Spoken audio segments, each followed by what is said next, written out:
Oi, eu espero que vocês estejam bem. Essa é a videoaula número 3 da disciplina de Filosofia da Arte e o assunto dela é a relação entre a arte e as pautas, a cultura visual e as artistas LGBTIQ+. O material de apoio dessa aula está no Moodle, no mesmo tópico, é o texto da Irra de Perra e um PDF bem grandinho com trabalhos artísticos que abordam essa temática. Eu selecionei só artistas brasileiros, que são LGBT. Claro que existem artistas cis, heterossexuais que abordam esse assunto e também existem artistas LGBT que não abordam esse assunto e isso é perfeitamente legítimo, mas para essa aula eu escolhi esse recorte, né? Artistas brasileiras LGBT que estão trabalhando artisticamente com o universo, ou melhor, o pluriverso LGBTIQ. Na aula síncrona a gente pode discutir essa escolha. Bom, vocês estão se formando em artes visuais, ou seja, vocês estão se formando para ser artistas, ou pesquisadoras, ou teóricas, ou críticas de arte, curadoras, historiadoras ou professoras de arte. Então, eu estou conversando com vocês não só como estudantes, mas enquanto futuras trabalhadoras e trabalhadores da área. E eu realmente acredito que um dos nossos principais papéis em todas essas profissões da área é compreender as condições materiais e simbólicas da ausência e do apagamento de diversos sujeitos do campo das artes visuais. Quando eu falo campo das artes visuais, eu estou me referindo aos espaços físicos e simbólicos de legitimação, como galerias, museus, catálogos, livros de história da arte, periódicos, universidades e assim por diante. Tá? Essas ausências e esses apagamentos são condicionados por gênero e sexualidade, raça, etnia, classe, localização geopolítica, entre outros marcadores sociais da diferença. Na aula de hoje eu vou me concentrar num desses marcadores, que é o que se refere à identidade de gênero e orientação sexual.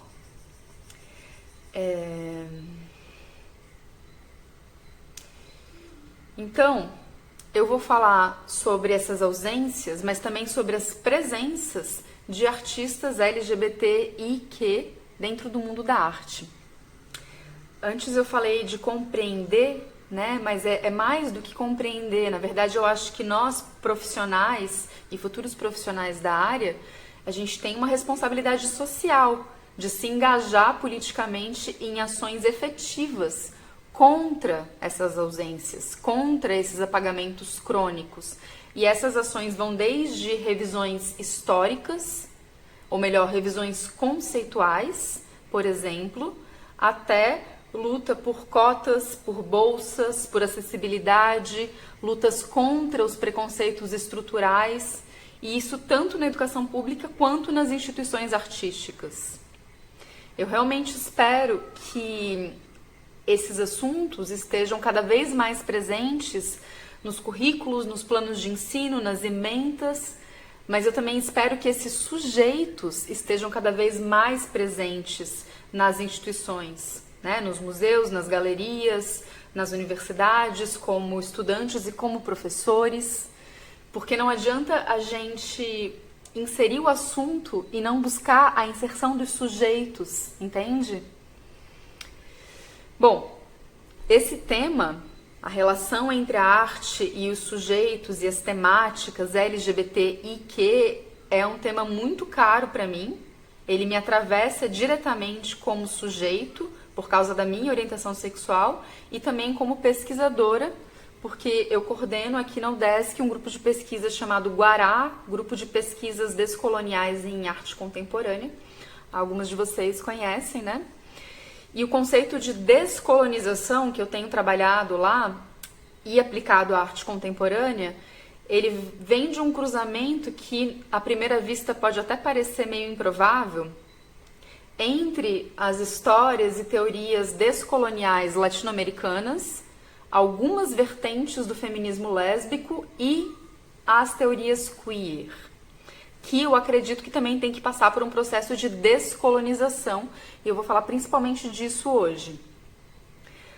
Então, no Guará, a gente está pesquisando descolonização não apenas em termos de território, país e região, mas também em termos de gênero e sexualidade, raça, etnia e classe, tá?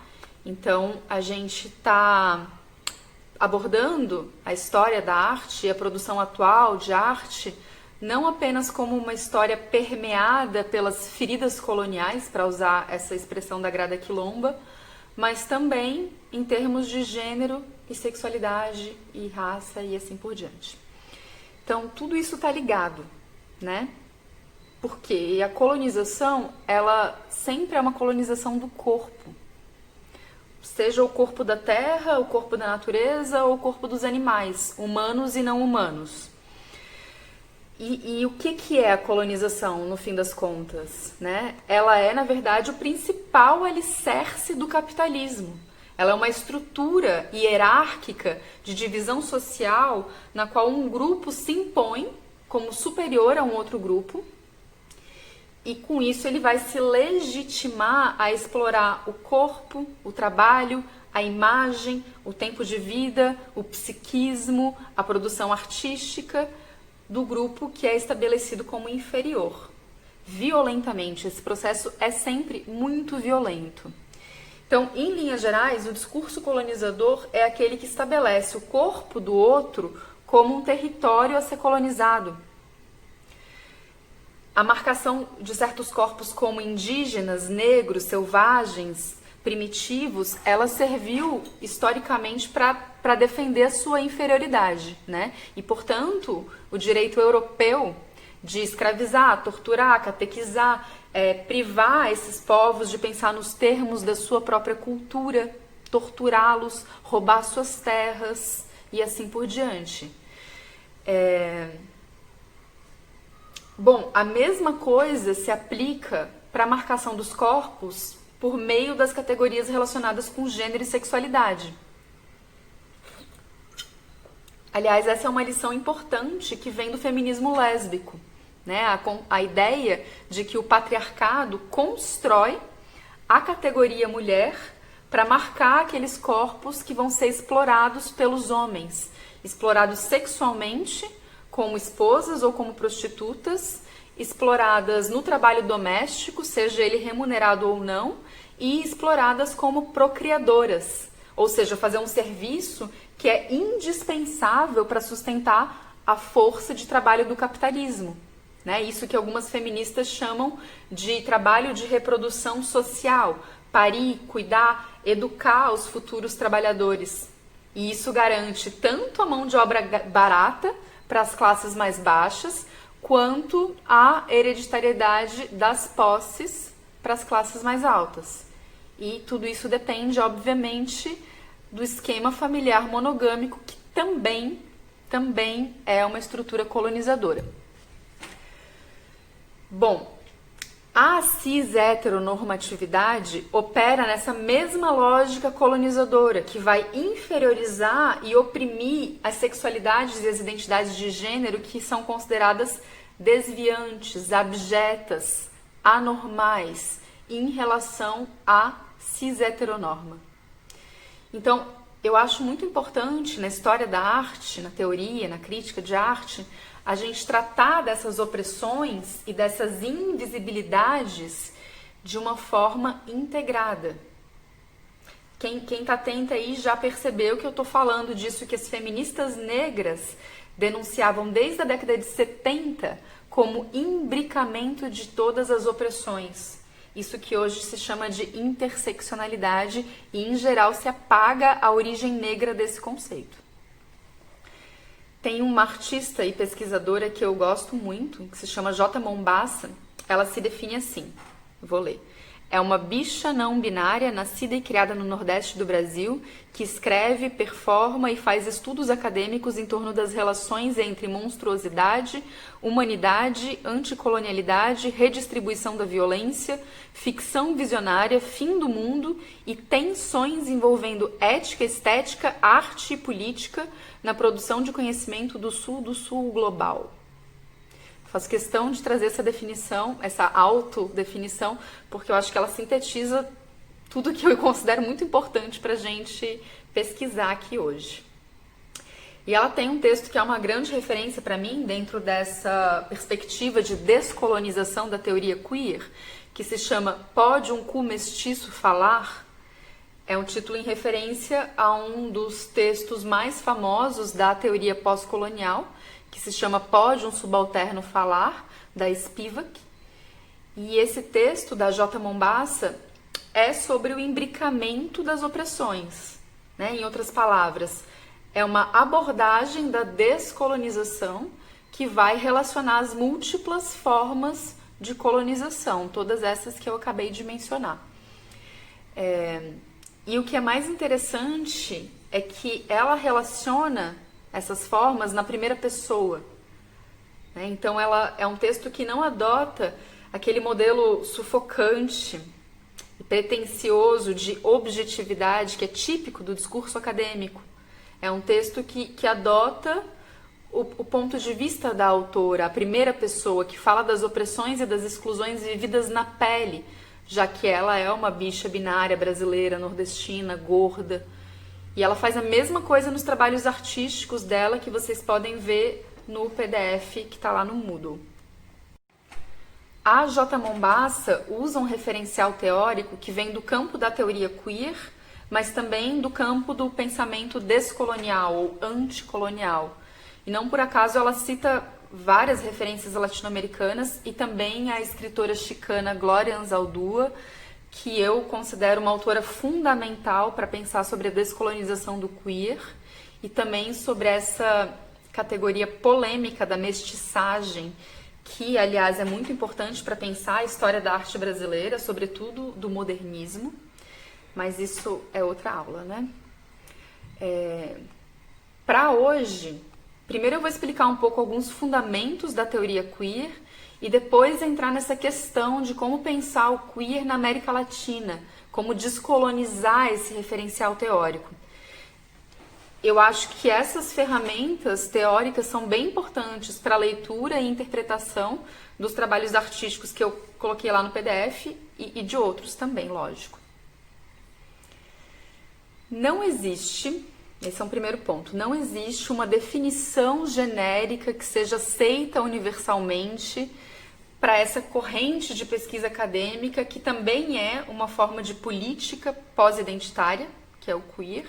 Os estudos queer, eles são um conjunto grande e variado de pesquisas que se dispersa por várias áreas, como a antropologia, a sociologia, a educação, a sexualidade, a filosofia, as artes, entre outras.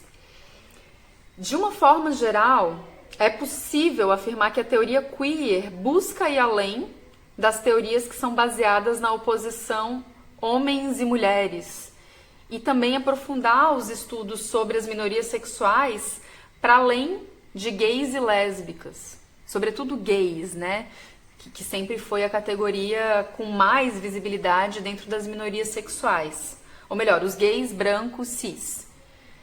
As teorias queer trazem aportes conceituais mais pertinentes para abordar pautas referentes à intersexualidade, à transexualidade e ao não binarismo, por exemplo. É uma teoria que teve origem nos Estados Unidos, em meados da década de 80, a partir dos estudos gays e lésbicos, que já era uma área de pesquisa relativamente aceita em algumas universidades estadunidenses, também a partir dos feminismos, principalmente do feminismo negro e do feminismo lésbico, que trouxeram com muita força aquela questão conhecida já de que existem diferentes opressões dentro da categoria mulher, relacionadas com raça, sexualidade, classe, e que nesse sentido um feminismo que fala de mulher de uma forma universal, acaba encobrindo essas opressões. Além dessas linhagens, a teoria queer tem uma grande influência do pós-estruturalismo, sobretudo da história da sexualidade de Michel Foucault e do pensamento da desconstrução do Derrida. E aí nesse caldeirão surgem algumas especificidades. Por exemplo, enquanto os estudos gays e lésbicos se centravam na análise das classificações de natural e antinatural em relação aos comportamentos homossexuais, reivindicando que eles eram naturais, normais e que, portanto, eles deveriam ser aceitos socialmente, a teoria queer, por um lado, ela vai expandir o âmbito da análise para além da homossexualidade, como eu falei antes, e ela vai abranger todos os tipos de atividade sexual e de identidade que são classificados como desviantes.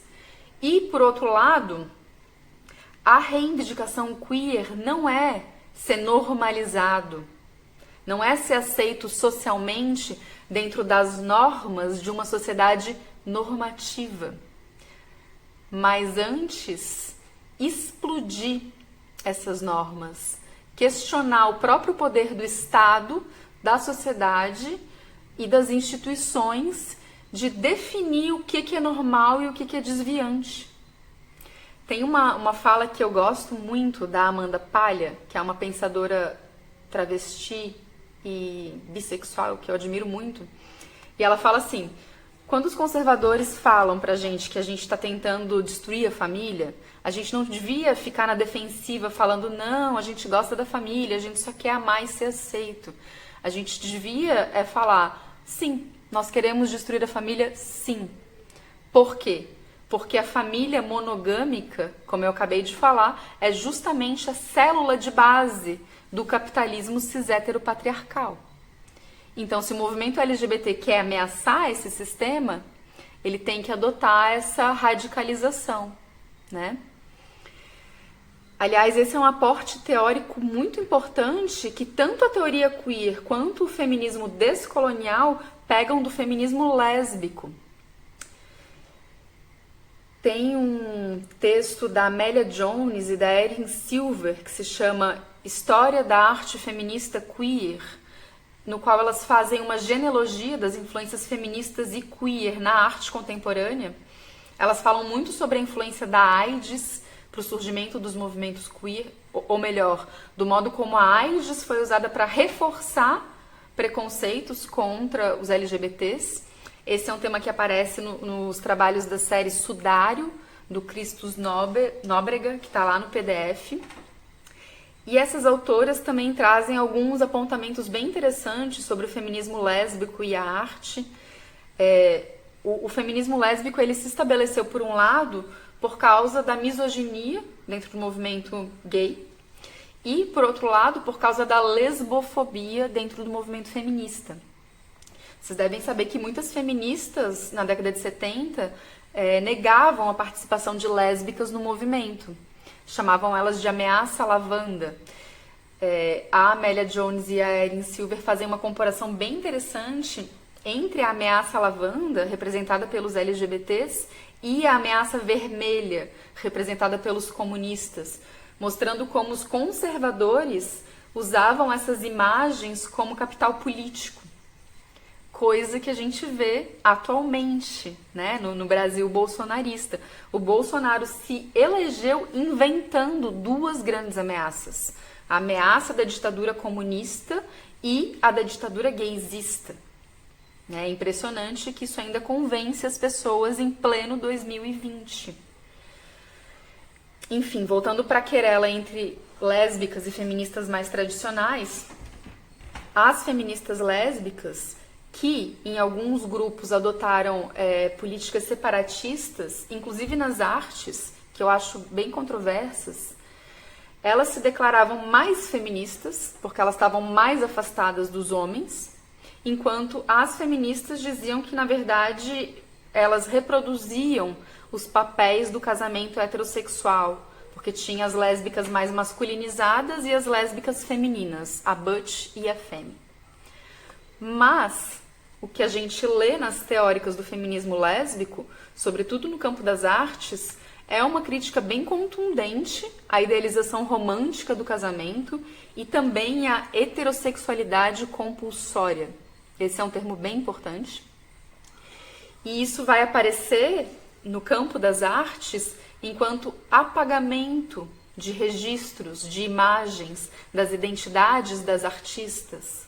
Ou seja, enquanto destruição da memória e da realidade da existência de lésbicas, historicamente. Bom, de todo modo, a atenção aos papéis sexuais, sobretudo a divisão que toda essa discussão provocou, e também as estratégias políticas e estéticas mais radicais da década de 70, tudo isso conduziu ao despontar da teoria queer no finalzinho da década de 80, começo da década de 90. Bom, a teoria queer discute muito a partir do conceito de gênero. Esse conceito surgiu inicialmente no contexto da psicopedagogia.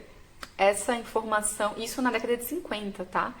Isso tá num livro do Paul Preciado, que é um filósofo transexual, chamado Testo Junkie, que é um livro incrível, no qual ele mistura a teoria queer com relatos do seu próprio processo de transição. Então, esse conceito surge na psicopedagogia para diferenciar entre as características puramente anatômicas e a construção da subjetividade, né? O modo como as crianças passam a se identificar psicologicamente como homens ou mulheres. Esse assunto aparece nos trabalhos da Bia Leite, que estão lá no PDF também.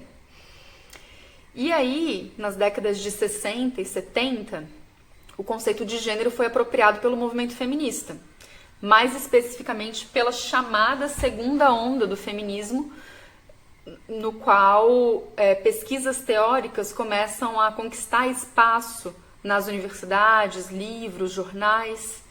E aí o conceito de gênero passou a ser usado nessas pesquisas como distinto de sexo para acentuar o caráter social, cultural, histórico e não simplesmente as características anatômicas das diferenças entre homens e mulheres.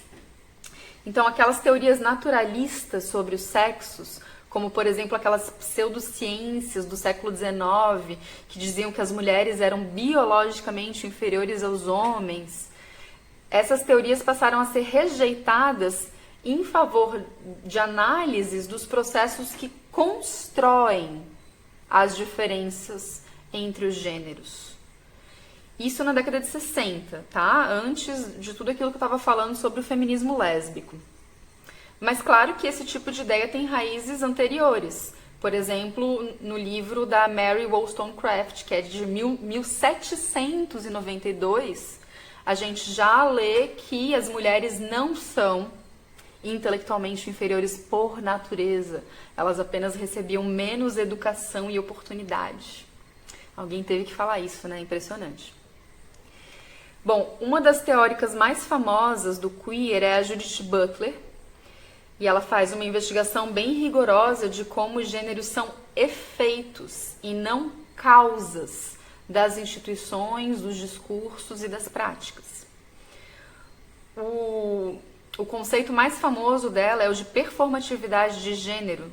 No entanto, ainda assim, ele é meio mal compreendido, porque, em geral, as pessoas acham que ela está falando que o gênero é uma performance. Então, eu posso performar que eu sou uma mulher e amanhã eu posso performar que eu sou um homem, como se fosse assim simples. E, na verdade, o que ela está falando é que a performatividade é justamente a estrutura coercitiva e violenta que constrói socialmente o gênero. Eu vou explicar em linhas bem gerais, tá?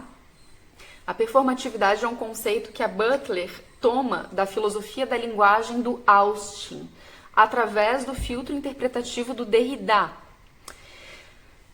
O Austin, ele confronta a tradição filosófica da linguagem, que era uma tradição que privilegiava o aspecto descritivo da língua e delimitava ela em termos de verdadeiro e falso.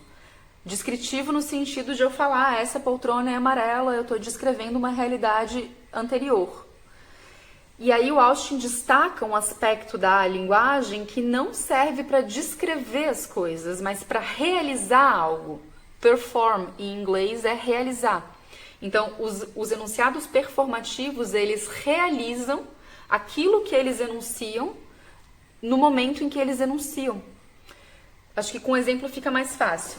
Na cerimônia de casamento, quando o juiz fala, eu vos declaro marido e mulher, ele não está descrevendo uma realidade anterior, porque eles não eram marido e mulher. Ele está criando essa realidade com o próprio enunciado, entende? E aí a grande sacada da Butler é que o mesmo acontece em relação ao gênero. Quando um médico fala, por exemplo, para um recém-nascido, é uma menina, ele não está descrevendo aquele sujeito como uma menina. Mesmo porque menina não é uma qualidade objetiva como ter 2 braços ou ter um determinado formato do órgão genital. Então, ele está construindo, performando aquele sujeito como menina por meio desse enunciado. Claro que não basta uma única enunciação para construir o gênero, e é por isso que esse enunciado é repetido em práticas, palavras, símbolos, em todos os contextos possíveis ao longo de toda a nossa vida. Tem muito empenho social nessa construção, né? No Brasil agora está tendo cada vez mais. E a linguagem performativa do gênero, ela não é só verbal. Ela envolve o nome da criança, a cor do quarto, as roupas, os brinquedos, os modos de falar, a gestualidade, o corte de cabelo, as expectativas, a educação, a socialização e assim por diante, e segue por toda a vida. E também é importante observar que essa construção não é pacífica. Então, também faz parte da linguagem performativa do gênero os insultos, bicha, traveco, sapatão, machona, e as punições, que vão desde as brincadeiras ofensivas aos insultos e a morte violenta, passando pela falta de direitos, pela invisibilização, pela criminalização, pelo espancamento, pelo estupro corretivo, entre outras atrocidades. Tudo isso faz parte da colonização dos corpos em termos de gênero. Tudo isso faz parte dos mecanismos que obrigam os corpos a uma suposta normalidade do gênero e da sexualidade, no fundo, para poder explorar a sua capacidade reprodutiva. Bom, a principal crítica política da teoria queer é que na nossa civilização os gêneros foram sistematicamente construídos de modo naturalizante, como se existisse uma cadeia causal natural entre anatomia, gênero e sexualidade. Ou seja, com base numa certa característica biológica pré-selecionada, no caso, a aparência dos genitais, porque, claro, existem outros fatores biológicos relacionados com sexo, como cromossomos e hormônios, mas a atribuição de sexo a recém-nascidos se orienta pela genitália. O movimento intersexual discute muito isso e uma das suas principais exigências é que parem de mutilar recém-nascidos, que têm genitais de aparência ambígua. A gente critica a mutilação genital feminina na Somália, mas todos os nossos hospitais, os hospitais da civilizada Europa, praticam mutilação genital todos os dias em bebês intersexuais. Então, falando de uma forma bem direta, é com base na aparência dos genitais que a nossa sociedade cis-heteropatriarcal se sente no direito de determinar o gênero de um indivíduo e ainda de determinar que a sua sexualidade, quando ele for adulto, vai acontecer com indivíduos do gênero oposto. A teoria queer ela é contra todas as frações desse sistema.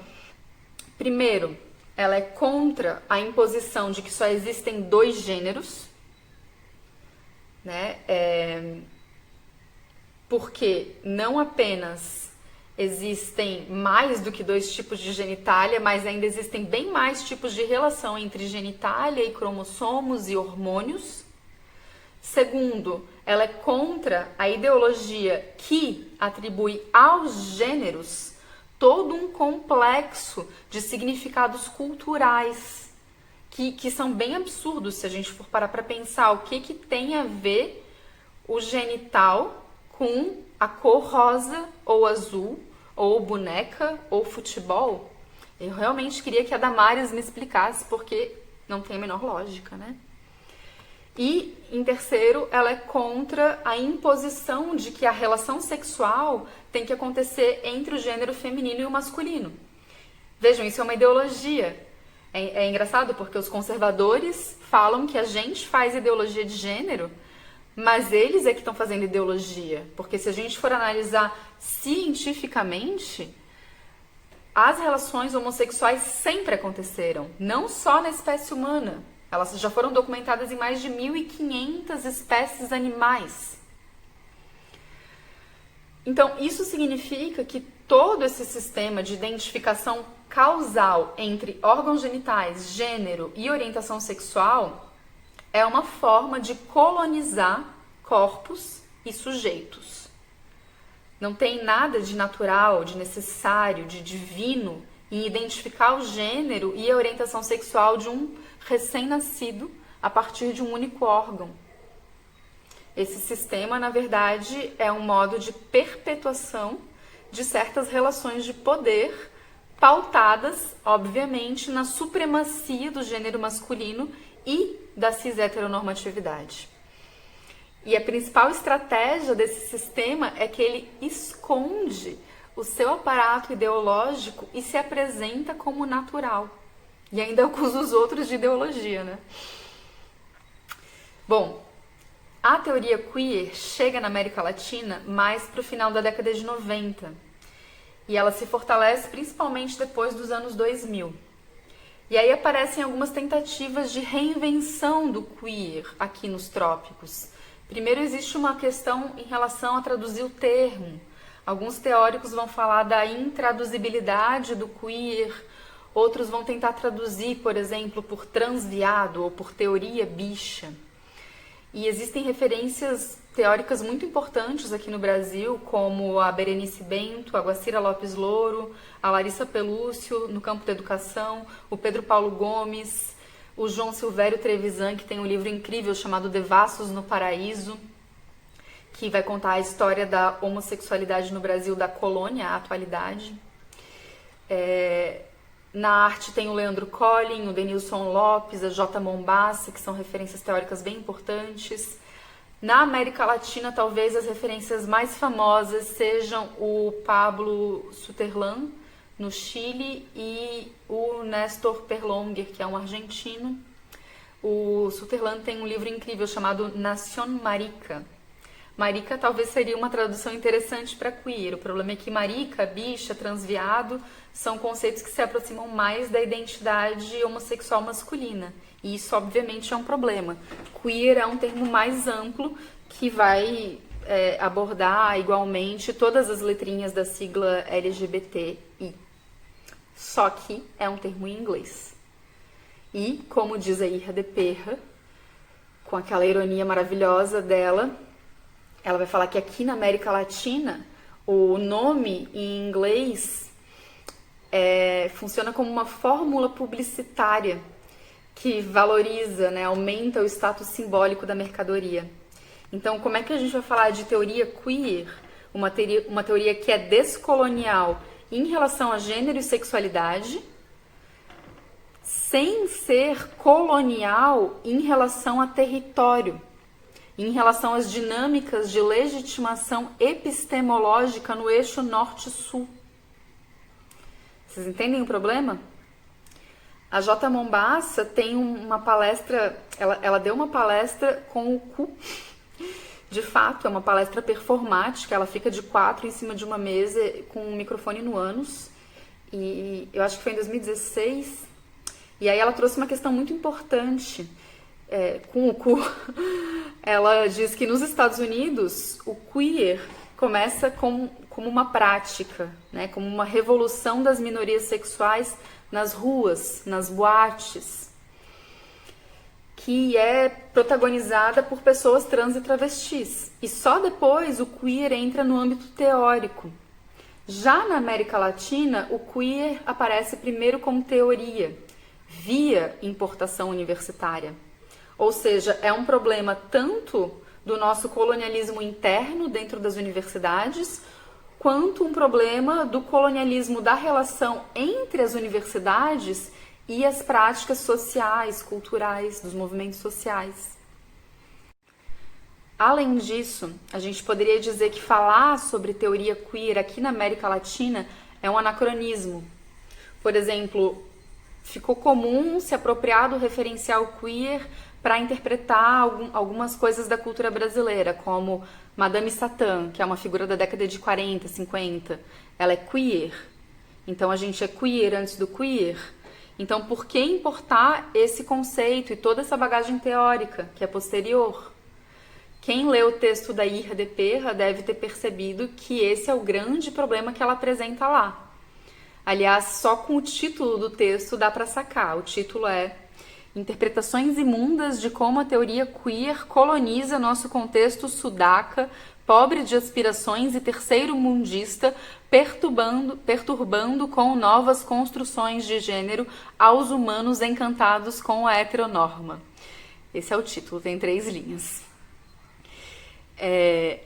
A Irra de Perra, para quem não conhece, é uma performer, atriz, cantora chilena, já falecida. Ela trabalha com uma estética bem trash, bem confrontadora, que tem um diálogo interessante com as performances da Pedra Costa, não confundir com a Petra Costa, tá? Com as performances das Irmãs Brasil, da Rosa Luz, da Aventura Profana, da Vulcânica, entre outras artistas travestis que estão lá no PDF que eu compartilhei com vocês. Esse texto da Irra de Perra foi apresentado na Bienal de Arte e Sexo, que aconteceu em Santiago em 2012. Aqui no Brasil, quem tem falado lindamente sobre esse problema são as pesquisadoras indígenas, como, por exemplo, a Jenny Nunes, aqui da UFSC, a Maju Harachel, que é uma indígena trans, tem um curta-metragem lindo chamado Maju. O coletivo Tibira, eu não sei se vocês sabem dessa informação, a primeira vítima de crime homofóbico no Brasil foi um indígena chamado Tibira. E isso foi em 1600 e pouco, um missionário francês, um capuchinho, ordenou a prisão, tortura e execução do Tibira, que era da tribo dos Tupinambás, com o pretexto, claro, de purificar a terra do pecado, da sodomia e essas coisas. E ele foi simplesmente amarrado na boca de um canhão e o corpo dele foi destroçado. Um pedaço caiu aos pés do Forte de São Luís e o outro lá no meio do mar. Quem conta, quem traz esse relato é o próprio missionário, muito orgulhoso do que ele fez, né? Muito cristão ele. E esse é um dado importante porque não tem nessa época, nem depois, outros registros de criminosos, né, sendo assassinados de uma forma tão violenta e tão espetacularizada. Acho que isso fala muito dos processos de colonização e do imbricamento desses processos. Recentemente eu fiz um curso sobre branquitude e etnocídio com a Jenny Nunes, que é uma psicóloga indígena que fala tanto de descolonização quanto da temática LGBT, e ela falou umas coisas bem importantes. Por exemplo, ela falou que para o ideal etnocida, o indígena está sempre no passado, enquanto que o discurso LGBT é associado com uma moda do presente. Então não pode ter indígena LGBT. Tem 2 erros aí, né? Primeiro que indígena não é do passado, eles estão vivos e criando a própria cultura agora, nesse momento, e a LGBT não é uma moda do presente. Nós sempre existimos em todas as culturas, raças, etnias e classes. Outra coisa bem interessante que ela falou é que existe certo identitarismo no movimento LGBT que não faz muito sentido para o pensamento indígena, porque eles entendem como prática isso que a gente costuma entender como identidade. Né? Por exemplo, eu tenho a prática de tomar chá de boldo. Isso não faz de mim um chá de boldo ou uma tomadora de chá de boldo. Né? Então, para os indígenas, as sexualidades são práticas e não identidades. Então, se eu tenho a prática de me relacionar com mulheres, isso não necessariamente envolve assumir uma identidade nesse sentido. Eu acho esse pensamento bem interessante porque, de certo modo, tem a ver com o pensamento queer, que costuma se afirmar como pós-identitário, justamente por entender que afirmar uma identidade sexual é restringir a sexualidade e o desejo, que é algo fluido, dinâmico, que não pode ser encaixotado em categorias rígidas. Claro que são linhagens de pensamento completamente diferentes, mas é bom saber que você pode, claro, se quiser referenciar a Butler, mas você também pode referenciar as pesquisadoras e pensadoras indígenas aqui da nossa terra. Em relação a essa questão identitária, a Oxi Curiel, que é uma feminista lésbica descolonial afro-dominicana, ela fala uma coisa bem interessante. Ela diz que ela concorda com a teoria queer, que gênero e sexualidade não são identidades rígidas, mas ela acredita que as vítimas de opressão precisam sim afirmar identidades estrategicamente. Não enquanto um orgulho identitário como fim em si mesmo, por exemplo, sou negra, negro é lindo, porque essa categoria negra é um produto da opressão. Ela não foi criada pelas pessoas negras, ela foi criada pela branquitude para oprimir as pessoas negras. Mas muito mais, sou negra porque a branquitude me fez negra e eu quero que ela responda por isso. Isso que ela fala, eu acho que pode ser dito da categoria lésbica, da categoria gay. E eu acho que essa é uma ótima solução para o dilema identitarismo, pós-identitarismo. Voltando para a questão indígena, aliás, no PDF tem um artista indígena maravilhoso, o Emerson Munduruku, e ele constrói uma persona drag queen toda montada com folhas e flores e galhos e conchas e que vai nas comunidades discutir educação ambiental. Eu acho o trabalho dele sensacional e as imagens são incríveis. Mas o texto da Irra de Perra também fala muito dessa imposição da cultura europeia e católica sobre a rica e originária cultura indígena que existia aqui antes, na qual os corpos eram desnudos, os homens se ornamentavam, as práticas intersexuais eram admitidas. E até hoje nós estamos submetidas a esses valores sociais, morais e religiosos que vieram do norte. E agora, mesmo para contestar esses valores, a gente vai se validar falando a partir do norte, a partir da teoria queer, para compreender isso que já existia na nossa terra. Ela vai falar que a cultura da viadagem sempre existiu aqui, e é isso também que o Sutherland vai falar em Nación Marica, mas agora essa cultura pode ser assumida dentro das universidades, inclusive graças a São Foucault e Santa Butler, que inscreveu essas práticas como queer, com esse enunciado mais snob. E ela termina o texto trazendo um problema que a gente tem debatido muito nas aulas, que o capitalismo se apropria de políticas identitárias para se maquiar como um sistema tolerante e multicultural. E com isso ele acaba neutralizando a força política dessas lutas. Por exemplo, transformando o queer em estilo de vida, em linha de roupa sem gênero da CIA, em propaganda de cosmético, em glitter, né? Então, será que o queer vai ser comprado pelo capitalismo? Em parte já foi. Assim como a arte, em grande parte, já foi capturada pelo capital.